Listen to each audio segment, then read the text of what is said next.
Blog में सभी का स्वागत करती हूँ। उम्मीद करती हूँ अच्छे हेल्थ में होगे, परिवार का ख्याल भी रखते होगे। तो भाई राधिका, तुम्हारी सास जब जाती है कहीं तब तुम तो नहीं पूछती हो कि तुम्हारी सास कहाँ गई है, क्योंकि तुम तो घर की बहू हो। अभी तुम्हारा डिवोर्स नहीं हुआ है समर से।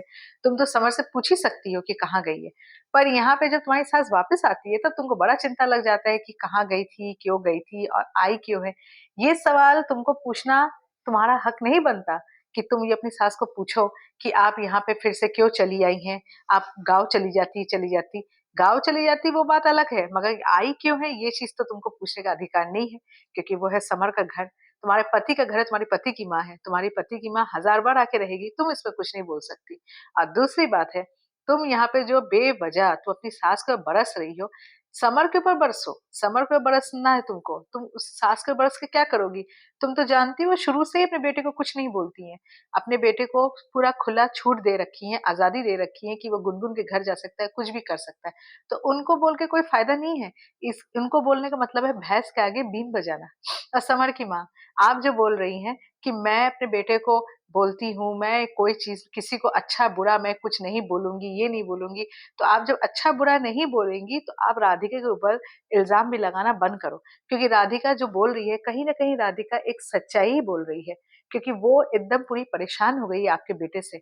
वो ये चीज सच ही बोल रही है कि आपका बेटा जब देखो गुनगुन के घर में जाता है, और उसने गुनगुन को बोला भी है कि हमारा डिवोर्स हो जाए तो मैं हम दोनों घर बसाएंगे। अब माहौल कुछ और है, क्योंकि पुलिस वाले नए बॉयफ्रेंड बने हैं गुनगुन के, तो माहौल कुछ और हो गया है। पर यहाँ पे समर कितने सपने देख के बैठा है गुनगुन के साथ, और गुनगुन के फ्लैट को फिर से लेने में बैठा हुआ है, ये आपका बेटा अच्छी तरह से जानता है और आपको समझा सकता है।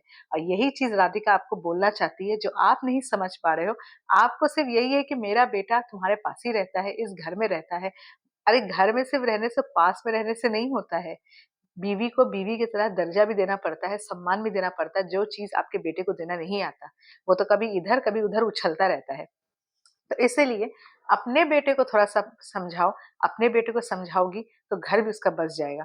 यहाँ कुछ राधिका ने गलत नहीं कहा, पर राधिका तुम यहाँ पे गलत हो कि तुम्हारी सास वापस क्यों आई है और कहाँ थी। ये चीज अपनी सास से जो पूछ रही हो, ये चीज तुमको अच्छे तरह से पूछ सकती थी। अब क्यों आई है ये चीज तुम नहीं पूछ सकती। और भाई जब इंसान आया ना तो उसको पानी भी थोड़ा पूछ लिया करो, पानी भी पिला दिया करो पहले एक गिलास।